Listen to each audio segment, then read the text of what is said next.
Hello there, this is Rom Wills coming back at you with yet another video. Different worlds. Man, this is an interesting video I'm about to do. Let me start off with a story. And this is something that goes way back in the day, back when I partied more. Like now, I'm a homebody now, you know. I'm a homebody now. I don't like partying like I used to and whatnot. You know, if a woman can read directions or she can get a good text or something, shoot, she can just come on over.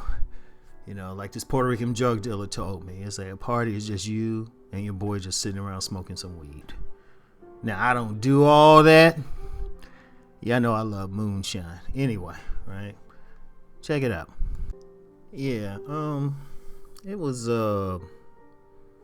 like years ago. I remember I went to two parties, right? Two parties. And at the time, though I noticed some significant things, I didn't think about the overall significance of it until recent. Especially paying attention to just the reactions of men in general to how they're treated by women. You know, and everybody's perception of who's getting what from women, right? Anyway, right? I went to, like I used to hang out, go to like these parties, like exclusive parties, right? Mostly professionals, mostly black professionals, black, I'll say upper middle class, you know, blacks with some money, right? You know, young professionals. And, you know, the parties were so exclusive. I mean, you had to know somebody to even know where it's at. I mean, they didn't advertise on anything. And I was actually thinking about getting into that business for a very long time. You know, one of those things I was looking at. But check it out, right? Okay, so I went to one of those parties. And let me tell you about the women at those parties, right? They were fine. They were fine. And just to be clear, this was just as a context, this was during the crack era. This was during the crack era because I know a lot of people think all these beautiful women were being monopolized by thugs, but I was in a room or hotel ballrooms with beautiful women who were going for professional types, right? And the least attractive of these women would probably rate an 8. You talking a room full of in shape black women with some class and flat stomachs. The flat stomach part comes back later, right? So anyway, you know, you partying with them, having a good time. But then I remember I was told by this young lady who was fairly attractive, but she wasn't on that bougie level, so to speak, right? And she was attractive. I'd say kind of like hood attractive, right? Maybe an adjustable 7, right? Like definite 7, strong 7, right? And she told me about this pool party, right? And I was like, oh, okay, pool party. And I went there, and it was a totally different vibe. Now the social class was different, but that wasn't the thing. It was the physical appearance of the women, right? And, you know, very few women there had flat stomachs. You know, even the slim ones. And, you know, they were more, but then you have the term ratchet at the time, but more ratchet. If tattoos were popular back then, it'd have been a bunch of tattoos up around there. And, you know, and it was just different. And at the time, I noticed the difference. I thought about it. You know, my only initial thought was, man, I'll stick with the ballroom parties, right? But I didn't think about the significance of that till recently. And it comes down to that whole perception thing. Now, I've done a video on perception before. But I've gotten to the point I've done so many videos I don't feel like finding it, right? But What you have is different worlds. When you talk about select and non-select, it's literally different worlds, it's different perceptions. It's different perceptions of what's happening. Recently, I did a video about thugs being overrated. And I got a little bit of pushback. It wasn't disrespectful or anything like that. I respect it. And the reason I respect it because everybody was just speaking from the heart. Everybody speaks about what they know. It's different perceptions. Now, if you in maybe the non-select world, right? If you're in the non-select world, you see when you're looking out, especially if you're not, if you non-select, maybe just a regular dude out there. And for this example, even though I could apply it to all communities, I'll say in the black community, right? You're a regular brother out there. You got a decent job. I mean, you might not have you might or might not have a college degree, but you making good ducats. You can make good ducats out here if without a degree. I mean, you're a regular guy, right? But you got, I say, a foot in the hood, like quite frankly, the majority of the black community does, even when they think they moved, right? Yeah, at least got some peoples there, right? So, when you look up, what you perceive the attractive women getting with the thugs. Or the D-boys or what have you. And then you also perceive the women being ran through by said D-boys or thugs. And then looking for, a man a do-right man, a classic man, to come save the day. Like, you have many men that talk about, these baby mamas out here and always running into a fine woman, but she got about, I was going to say 13 kids, but, but you running into the baby mamas, you running into all that. But that's that world. And, that's legitimate. I mean, that's what's there. You can't argue if that's where you at. That's where you at. Because then you switch it over to the other world, the more select world, the one inhabited by the, my favorites, the Mr. Goodbars, but more than Mr. Goodbars, the money men. I usually call them the mask men, but, and I think I need to change that term. I actually, borrowed the term from my mentor, but every time I say it, I'm thinking, should I say they wearing a mask or let's just say status man. I'm going to start using that term, status man. Because I even used that in my unpublished book, which I did a paid video on, being Mr. Goodbar. They status men. They achieved a certain status. That's actually what's turning the women on. Because it's also a class component to all of this, too.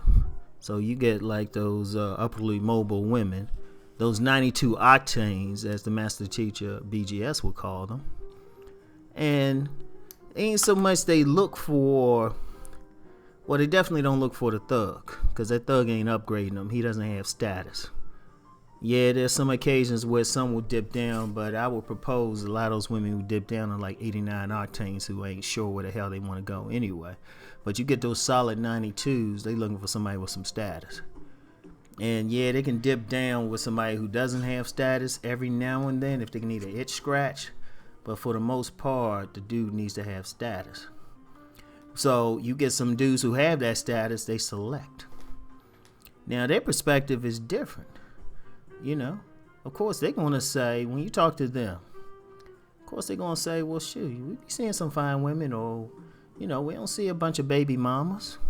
In fact, I would propose that men who are in that world can't relate to this whole Section 8 argument. They can't. And I'll tell y'all why in a second. I know that, right? They can't relate to it because most of the women they dealing with, they ain't on Section 8. In fact, most of the women they're dealing with are likely to own the homes that these women are renting. Now, because I've known some 92 octane type of women, they own property. shoot, they concerned for a different reason. It's like, damn, these motherfuckers might not be able to pay my rent. That's how they looking at it. And it's a different world. And you talking women who got money, got enough sense to at least get birth control. Because they ain't gonna lose that good corporate job or a job at that firm or jeopardize being partner or something just because some baby like makes an inconvenient appearance. So it's like, it's a totally different vibe. But it's not about the women, it's the men. The men who are solidly in that world are going to see things different. Because you get one of these guys in a solid world, solidly in that world, and got a lineup of women ready to get at him. He's going to say, well, hold up. I'm not a thug. I got my degrees. I got my money. Probably got a nice apart condo or a house in an exclusive area of town. Hanging out with similarly situated men. They're going to be like, well, shoot. Their perception is going to be totally different. It's like, well, hold up. Who all these baby mamas y'all keep running into? And their perception would be correct because it's their perception. Now, see, here's the thing. Often, men from these two worlds don't interact. Even on YouTube, I'm going to be honest with y'all. A lot of this social media, these guys don't interact because a lot of times they're too damn busy anyway. When you at that level, you working a lot. You at that status man level. You don't really have time. You might check every now and then, unless your business is on social media or something. You ain't gonna be there, And this is no shade to the men. Many of the men like checking out these videos and stuff, but for the most part, non-select. Yeah, there's some select men in here, but if you're gonna say what the majority are, non-select, hence the issues, right? So they're gonna have a certain perception. So sometimes when somebody like me come along and say, nah, thugs ain't getting all the women, they gonna think I'm crazy, but they going for it from their perspective. Now, I alluded to why I would even say stuff like this, or what am I seeing? That's because I've had a unique perspective. Now, I did a video before how Ron Wills learned the game. Now, I put it out there. I had an interesting family. My immediate family with my mother and sister, poor and on welfare. Really, because my mother, she wanted to be independent, didn't want to live in with grandma or something. Grandma, though, closer to upper middle class, owned property. Like if Section 8 was around when she owned property, she would be concerned about any changes because she was like, oh, hold up. They can't pay me. And she actually had a tenant one time in a home who probably was getting some form of Section 8 or something. So she was looking at it a different way. So, and like the family in general, it wasn't upper class, but closer to it. So it was a different perspective. And then when I went to live with my grandmother, she had me in private school and all of that. So I got to see another thing. The thing with me, I see both sides. I'm comfortable in both worlds. Like a lot of people see me now. Sometimes if I'm in if I'm in that I'll call it that bougie world, that status world, they be looking at me like I'm a thug. I ain't gonna lie. They be looking at me like, shit, what you here for? What's up with you? But they don't know.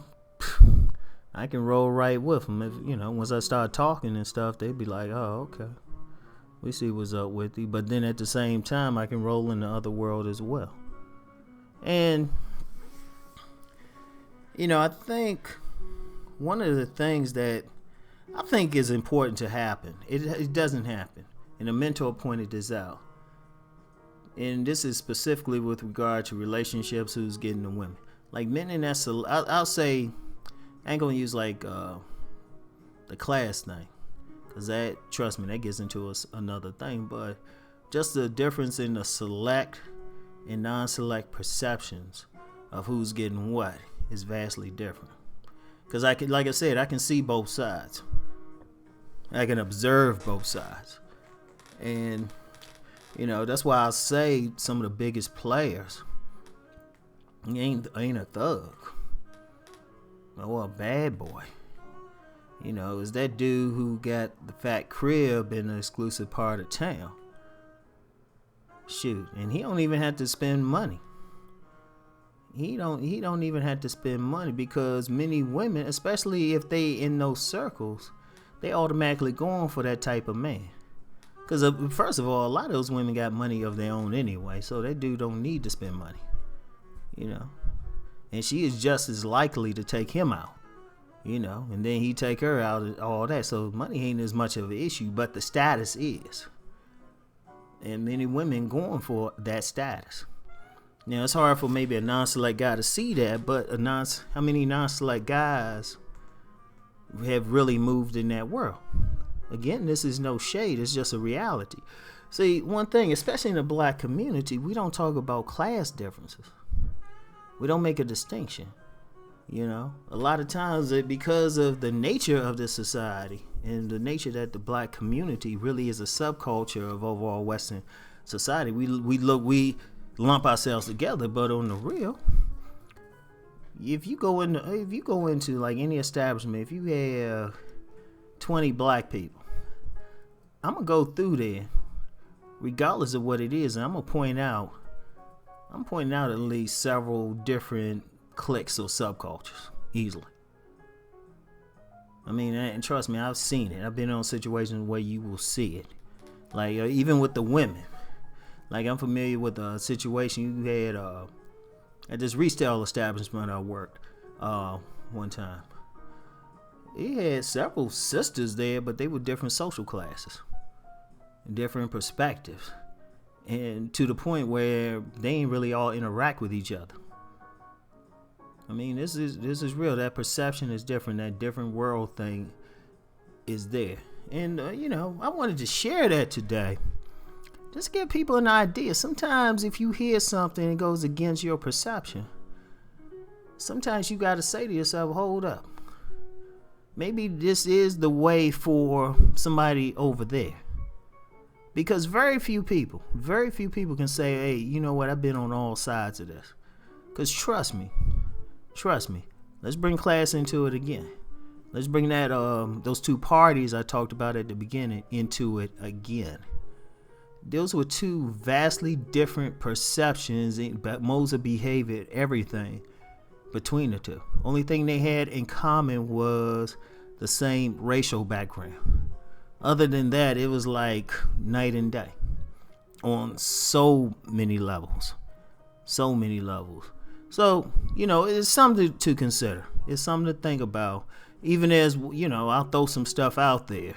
Understand, sometimes I'm going to come from a perspective that maybe some people are familiar with and others aren't. And then the next time I'll switch it around. So, anyway, something to think about. Put it out there. We got some very intelligent, you've got some very intelligent commenters and stuff. So, chop it up. Tell me what you think. All right. I'll talk to y'all later. Peace.